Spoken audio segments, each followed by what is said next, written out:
You know, I'm fascinated by this idea of sleep as a secret weapon, especially for athletes. Like, we hear about Andre Iguodala, NBA All-Star, completely changing his sleep habits and seeing massive results. Right. It's incredible. We're talking about a twofold increase in his three-point percentage just from prioritizing sleep. That's the kind of impact we're talking about today, sleep as a performance enhancer. And not just for elite athletes either. You've sent over some fascinating research on this, so let's dive into the science of unlocking your potential with a good night's rest. Absolutely.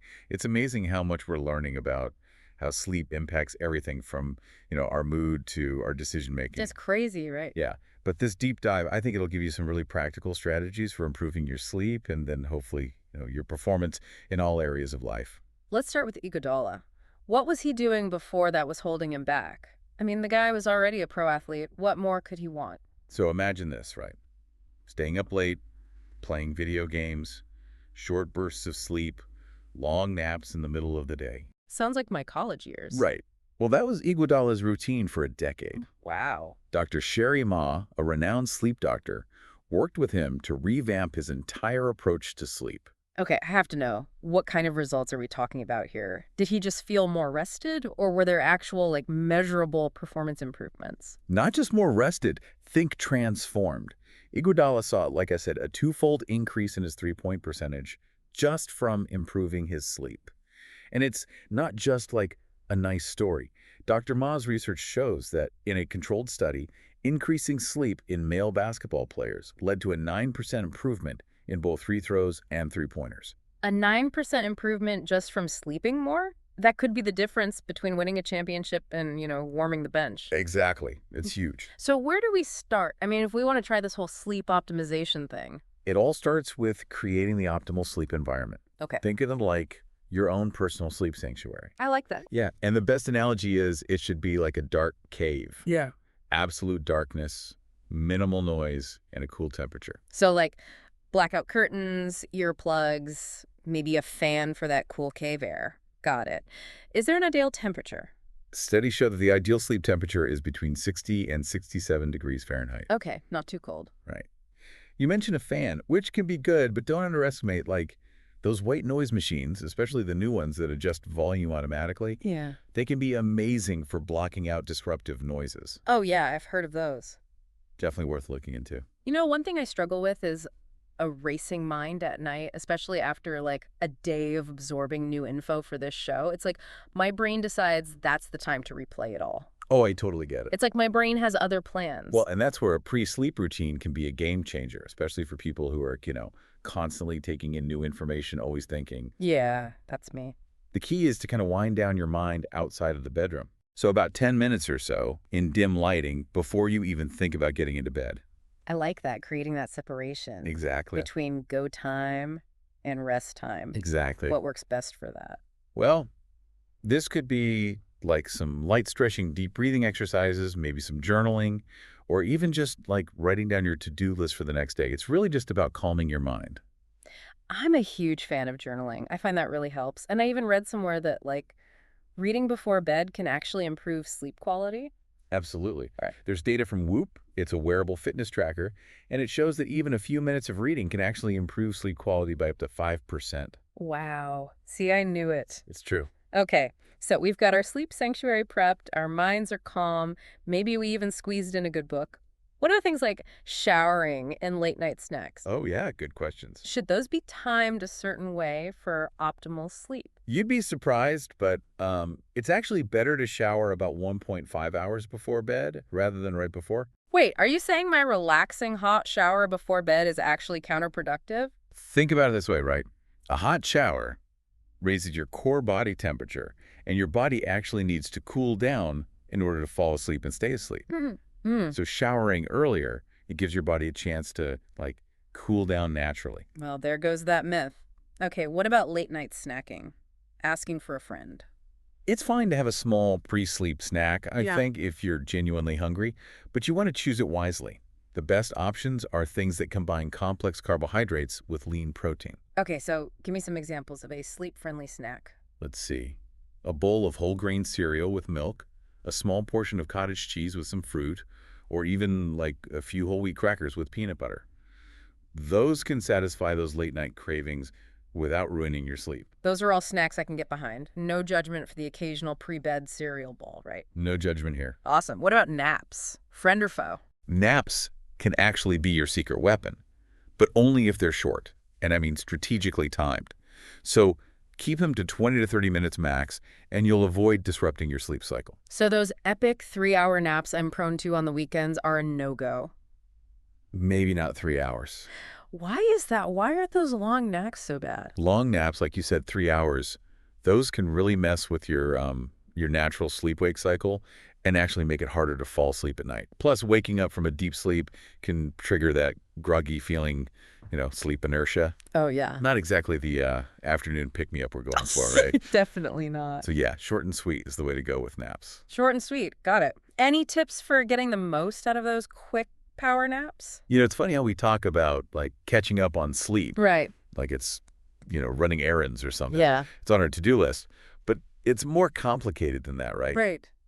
Especially when we talk about sleep debt. Right. I was actually going to ask you about that. Is sleep debt a real thing? Because I feel like, sometimes I hear it is and sometimes I hear it isn't. And honestly, like, even when I try to pay it back, it never really seems to work. You've hit on something really important there. Yeah. Because while, yes, a good night's sleep can help you feel better in the short term, it's not a quick fix, if you're Right. chronically sleep deprived. Okay. And Dr. Ma, who we mentioned earlier, has done a lot of work on sleep debt, and she would agree with you. Interesting. Her research suggests that it can actually take weeks of consistent effort to really recover from sleep debt. Weeks. Wow. Okay. So explain this to me. Like, I do owe sleep money. Like, how'd I get into debt in the first place? Okay, so think of it this way. Your body needs a certain amount of sleep every single night, right? Right. And consistently getting less than that creates this deficit, and that's your sleep debt. And just like, adding a few extra hours on the weekend, that doesn't erase that. No, unfortunately not. It really does take consistent effort, over time to dig out of that hole, so to speak. But the good news is even small changes can have a noticeable impact. Okay. Well, that makes me feel better. Yeah. Dr. Ma's research, she found, for example, significant cognitive improvement after just 5 days of getting 1 extra hour of sleep per night. Okay. That feels doable. An extra hour.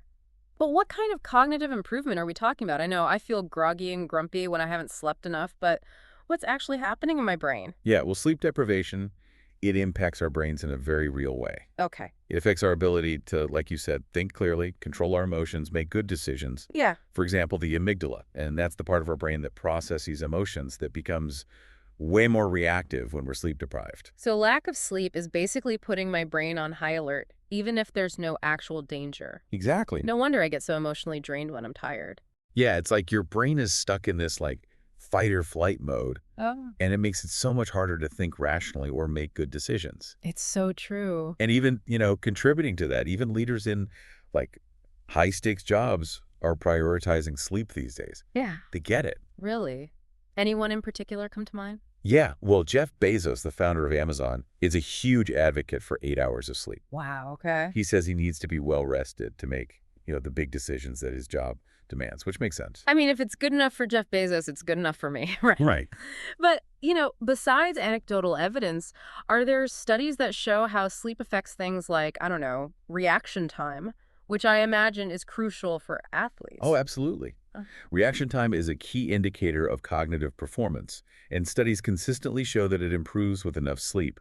One study even found that people who slept for 9 hours maintained these consistent reaction times throughout the week, but as sleep deprivation increased, so did their errors in judgment and their overall performance. So it's not just about thinking faster, but also thinking better when you're well rested. It's like trying to run a marathon on an empty stomach. You just aren't setting yourself up for success. I love that analogy. That's exactly right. This is making me rethink my whole approach to sleep. It's an investment, not an inconvenience. Yes, 100%. And the impact, I mean, it really goes beyond just feeling rested. It's about optimizing your physical and your mental performance. That's huge. Because even if you feel like you've, quote unquote, caught up on sleep, the negative effects of chronic sleep deprivation, they can stick around for a lot longer than you think. Wow. This has been eye-opening, to say the least. But let's talk about travel, because I don't know about you, but it is tough to maintain good sleep habits on the go. I agree. Any advice for minimizing jet lag and, arriving at your destination feeling at least semi-human? Yeah, travel is notorious for disrupting sleep. Yeah. But there are ways to minimize the impact. Okay, good. And it starts with, like, having a solid plan for before, during, and after your flight. Okay, lay it on me. What's the first step in this jet lag busting plan? So even before you leave, you can start adjusting your body clock to your destination's time zone, especially if you're, like, crossing multiple time zones. So, for example, if you're traveling east, you can start going to bed and waking up a little bit earlier in the days leading up to your trip. That makes sense. Usually I just power through and, hope for the best, which we know is not a real strategy. But how much should I adjust by? A good rule of thumb is to shift your sleep schedule by 30 minutes each day, Okay. starting a few days before you leave. Simple, but I bet it makes a difference. I'm already feeling more prepared for my next trip. Anything else I can do before takeoff? Pack early. Okay. I know it's not directly sleep-related, but I like it. it can make a big difference. Hmm. Avoiding that last-minute scramble can really reduce your stress level, and then, you can actually get a good night's sleep the night before you even leave. You're speaking my language. No more like frantically stuffing clothes into a suitcase at 2 in the morning. Okay, so I'm packed. My body clock is adjusted. What about during the flight? Any tips for surviving those like long haul journeys? Hydration is key. Okay. Dehydration can actually make jet lag way worse. So drink plenty of water throughout your flight. Okay, so lots of water, got it. What about coffee? I rely on it when I'm tired, but I'm guessing that's a bad idea on a plane if I want to outsmart jet lag. You're right. Yeah, caffeine can stick around in your system for hours and interfere with your sleep, even if you don't feel, like totally wired. Yeah. And plus, it can dehydrate you, which, again, opposite of what you want when you're battling jet lag. Okay, sticking with water. You mentioned a sleep kit earlier. What would that include for a long flight? So basically, you're trying to create, like, your sleep sanctuary at 30,000 feet. I like it. So noise-canceling headphones or earplugs are great for blocking out distractions. And eye mask is essential for, like, really mimicking that darkness. Mm-hmm. And then a comfortable travel pillow can make a huge difference. It's like a pillow fort of sleep. Exactly. What about like sleep supplements, like melatonin? I've heard that can help with like adjusting to a new time zone. Yeah. So melatonin can be helpful, especially when you're trying to shift your body clock. Hmm. It can make it easier to, like, fall asleep earlier when you get to that new time zone. Just one thing to keep in mind, though. Okay. Melatonin, it isn't FDA regulated, so make sure you're choosing a reputable brand. Okay.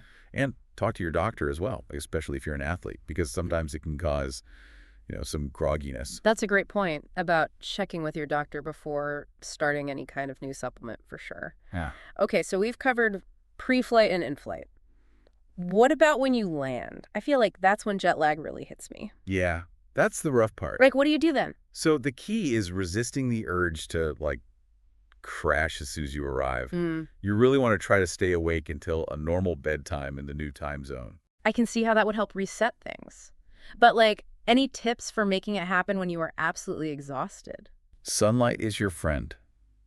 Even a short walk outside can do wonders for resetting your, like, that internal clock. Oh, interesting. And, I know it can be tempting to, like, hit the gym after a long flight, but actually strenuous exercise can make jet lag worse. No, wow. So give your body a day or two to kind of acclimate before you go back to your normal workout routine. Okay, that makes sense. So rest, hydration, sunshine, it's like easing into the new time zone, not forcing it. Exactly. Any other post-flight strategies I should know about? Remember the power of strategic napping and even caffeine. A short power nap or a cup of coffee can work wonders when you're, fighting those midday slumps. Yeah. Just, again, be mindful of the timing so you don't disrupt your sleep later on. It always comes back to naps and caffeine. I'm loving these like simple but effective strategies. We've covered so much ground in this deep dive, from sleep sanctuaries and pre-sleep routines to like the science behind sleep debt and even how to tackle jet lag. This has been awesome. I'm like feeling incredibly inspired. That's great. And remember, like, improving your sleep, it isn't about, overhauling your entire life overnight. It's those small, consistent changes that make a big difference over time. You know what they say? The best time to plant a tree was 20 years ago. The second best time is today. I love that. Small changes really do add up. If you had to boil it down to one thing, what's the most important takeaway you want our listeners to remember? I think just that when you prioritize sleep, you're investing in like your overall well-being, performance, quality of life is the foundation for everything else. I love that sleep is an investment. To all our listeners, I challenge you. Make sleep a non-negotiable part of your routine. You won't regret it. Till next time, sweet dreams.